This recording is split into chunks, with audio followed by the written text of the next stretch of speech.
India cutout ಕಿಚ್ಚನ Max ರೀತಿ ಆಗಲ್ಲ mark. ಯಾಕಂದ್ರೆ ಪಂಚಭಾಷೆಯಲ್ಲಿ PAN India ಚಿತ್ರವಾಗಿ ತಯಾರಾಗ್ತಿದೆ mark.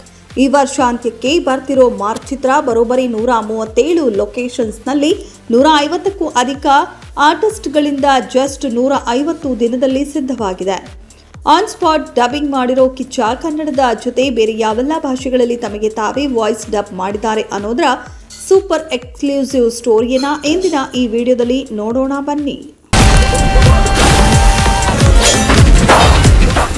Babbar share Sudeep ನಟನೆಯ ಮಾರ್ಕ್ ಸಿನಿಮಾದ ದಾದಾ ಯಾರ್ ಗೊತ್ತಾ ಸಾಂಗ್ ಹಾಗೂ 2 ಟೀಸರ್ಗಳು ಬಿಟ್ರೆ ಬೇರೇನೂ ಕಂಟೆಂಟ್ ರಿವೀಲ್ ಆಗಿಲ್ಲ. ಆದರೂ ಕೂಡ ಸಿನಿಮಾ ಸಿಕ್ಕಾಪಟ್ಟೆ ಹೈಪ್ ಕ್ರಿಯೇಟ್ ಮಾಡಿದೆ. ಅದಕ್ಕೆ ಕಾರಣ ಮ್ಯಾಕ್ಸ್ ಬ್ಲಾಕ್ ಬಸ್ಟರ್ ಹಿಟ್ ಆಗಿರೋದು. ಅದೇ ಡೈರೆಕ್ಟರ್ ವಿಜಯ್ ಕಾರ್ತಿಕೇಯ ಜೊತೆ ಮಾರ್ಕ್ ಸಿನಿಮಾ ಮಾಡಿರೋದು. ಸದ್ಯ ಇದರ ಬಗ್ಗೆ ಎಕ್ಸ್ಕ್ಲೂಸಿವ್ ಮಾಹಿತಿಯನ್ನ ತಿಳಿಯೋಣ ಬನ್ನಿ.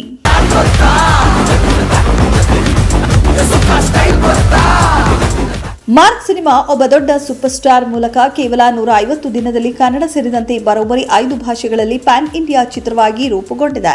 ಸುಮಾರು 150ಕ್ಕೂ ಅಧಿಕ ಆರ್ಟಿಸ್ಟ್ಗಳಿರೋ ಈ ಮಾರ್ಕ್ ಚಿತ್ರ 137ಕ್ಕೂ ಅಧಿಕ ಲೊಕೇಶನ್ಸ್ನಲ್ಲಿ ಚಿತ್ರೀಕರಣಗೊಂಡಿದೆ. ಅಂದ್ರೆ ನೀವು ನಂಬಲೇಬೇಕು. ಅಲ್ಲದೆ ಸುದೀಪ್ ಅವರು ಶೂಟಿಂಗ್ ಸೆಟ್ನಲ್ಲಿ ಆನ್ ಸ್ಪಾಟ್ ಡಬ್ಬಿಂಗ್ ಕೂಡ ಮಾಡಿ ಮುಗಿಸಿದ್ದಾರೆ. ಮೊಬೈಲ್ ಡಬ್ಬಿಂಗ್ ಸ್ಟುಡಿಯೋ ಮೂಲಕ ಕ್ಯಾರವ್ಯಾನ್ನಂತೆ ಡಬ್ಬಿಂಗ್ ವೆಹಿಕಲ್ ಕೂಡ ಶೂಟಿಂಗ್ ಸೆಟ್ನಲ್ಲಿ ಇರ್ತಿತ್ತು. ಹಾಗಾಗಿಯೇ ಮಾರ್ಕ್ ಚಿತ್ರ ಇಷ್ಟು ಬೇಗ ಕಂಪ್ಲೀಟ್ ಆಗೋಕೆ ಕಾರಣವಾಗಿದೆ. ಕನ್ನಡದ ಜೊತೆಗೆ ಇದೇ ಫಸ್ಟ್ ಟೈಮ್ ಕಿಚ್ಚ ಸುದೀಪ್ ಅವರು ತಮಿಳು ಹಾಗೂ ತೆಲುಗು ಭಾಷೆಗಳಿಗೂ ವಾಯ್ಸ್ ಡಬ್ ಮಾಡಿರೋದು ಮತ್ತೊಂದು ಹೈಲೈಟ್. ಸದ್ಯ ಬಿಗ್ ಬಾಸ್ ಮಾರ್ಕ್ ಚಿತ್ರದ ಕೆಲಸಗಳು ಹಾಗೂ ಅಕ್ಕನ ಮಗ ಶಾರಣ್ ಮದ್ವೆ ಕಾರ್ಯಗಳ ನಡುವೆ ಸಿಸಿಎಲ್ ಮುಂದಿನ ಸೀಸನ್ಗಾಗಿ ಕ್ರಿಕೆಟ್ ಪ್ರಾಕ್ಟೀಸ್ ಕೂಡ ಶುರು ಮಾಡಿದ್ದಾರೆ.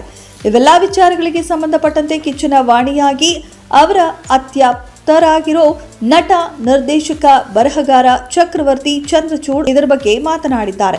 ಅಂದಹಾಗೆ ಇತ್ತೀಚೆಗೆ ಹೃದಯಾಘಾತಕ್ಕೆ ಒಳಗಾಗಿ ಒಂದಲ್ಲ ಎರಡಲ್ಲ 3 ಸ್ಟಂಟ್ಗಳನ್ನು ಹಾಕಿಸಿಕೊಂಡು ಸಾವಿನ ಕದ ತಟ್ಟಿ ಬಂದಿರೋ ಚಕ್ರವರ್ತಿ ಚಂದ್ರಚೂಡ್ ಆ ಸಾವು ಅನ್ನೋದೇನಾದ್ರೂ ಬಂದ್ರೆ ಆ ಸರತಿ ಸಾಲಿನಲ್ಲಿ ನಾನೇ ಮೊದಲು ಹೋಗಬೇಕು ಎಂದಿದ್ದಾರೆ. ಒಟ್ಟಾರೆ ಮಾರ್ಕ್ ಚಿತ್ರದ ಭರ್ಜರಿ ಪ್ರಮೋಷನ್ಸ್ ಶುರುವಾಗಿದ್ದು ಚಂದ್ರಚೂಡ್ ಹಾಗೂ ಕಿಚ್ಚನ ನಡುವಿನ ಬಾಂಧವ್ಯ ಎಂಥದ್ದು ಅನ್ನೋದಕ್ಕೆ ಇದು ಸಾಕ್ಷಿಯಾಗಿದೆ.